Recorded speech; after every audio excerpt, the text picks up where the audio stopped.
السلام علیکم ورحمۃ اللہ وبرکاتہ شیخ۔ السلام ورحمۃ اللہ وبرکاتہ۔ شیخ میرا یہ سوال تھا، ابھی کچھ دن میں میں نماز پڑھنے گیا تھا عشاء کی کہیں پر ایک الگ جگہ پر، تو وہاں ہمارے یہاں 8:40 پر جیسے ٹائم ہو رہا ہے عشاء کا، تو وہاں جو ہے 8:30 بجے اذان دے دیتے ہیں، یعنی کہ عشاء کے وقت سے پہلے، اور 8:45 پر جماعت کر لیتے ہیں، تو یہ مناسب ہے ایسا کرنا؟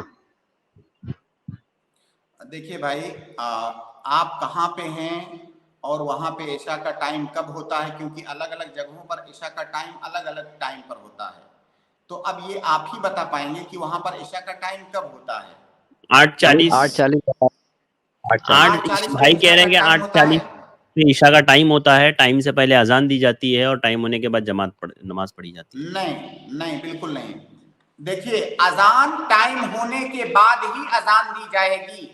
اگر ٹائم ہونے سے پہلے اذان دے دی گئی تو وہ اذان کافی نہیں ہے، اذان دینا یہ واجب ہے، جماعت کی نماز کے لیے اذان دینا واجب ہے، تو وہ واجب آپ کے اوپر باقی ہے، وہاں کے جو لوگ ہیں ان کے اوپر وہ واجب باقی ہے، باقی جو انہوں نے نماز پڑھا ٹائم ہونے کے بعد ان کی نماز ہو گئی۔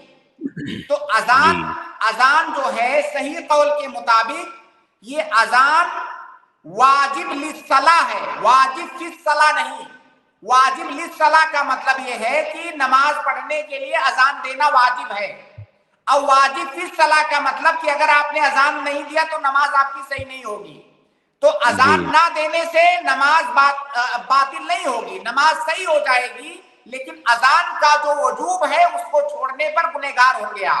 تو اگر ٹائم سے پہلے کوئی اذان دے دیتا ہے تو وہ اذان کا اعتبار نہیں ہوگا، ٹائم ہونے کے بعد دوبارہ اذان دینی ہوگی۔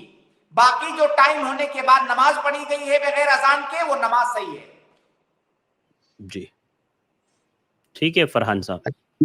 جی شیخ، اب وہ میں نے کہا بھی تھا کہ اذان کا ٹائم ہے، تو جیسے میں نے کہا تھا اذان کا ٹائم ہے تو آپ نے پہلے کیوں لی تھی، تو کہنے لگے وہ تو مغرب کے بعد شروع ہو جاتا ہے نا عشاء کا ٹائم، تو آپ اذان دے سکتے ہیں اس ٹائم، انہوں نے یہ جواب دیا تھا۔ دیکھیے، عشاء کا ٹائم جو ہے اگر آپ گھڑی کو چھوڑ دیں تو عشاء کا ٹائم شروع ہوتا ہے شفق غائب ہونے کے بعد، سورج ڈوبنے کے بعد آسمان میں جو سرخی ہوتی ہے اس کو شفق کہا جاتا ہے، اور یہ حدیث کے اندر ہے کہ عشاء کا ٹائم جب شفق غائب ہو جائے تب شروع ہوتا ہے، تو وہ جو سرخی ختم ہو جائے آسمان سے تب عشاء کا ٹائم شروع ہو جاتا ہے۔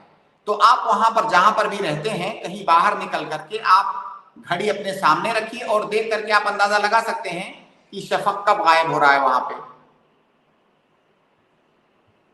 جی نہیں شیخ، وہی تو اس ٹائم پھر اذان مغرب کی، جیسے آپ نے کہا شفق غائب ہو گیا وہاں سے، تو وہاں سے ہم اذان دے سکتے ہیں اس ٹائم، یا پھر ایک مقرر جو ٹائم ہوتا ہے، جیسے 8 آہستہ میں ہولے ٹائم آگے پیچھے جاتا ہے، آہستہ میں پریزنٹ ٹائم ہے ہمارے یہاں 8:40 پہ جیسے اذان کا ٹائم ہوتا ہے، تو اس میرے ٹائم سے بھائی پہلے؟ دیکھیے، اب اس کے لیے ہمیں وہاں آنا پڑے گا، ہے نا۔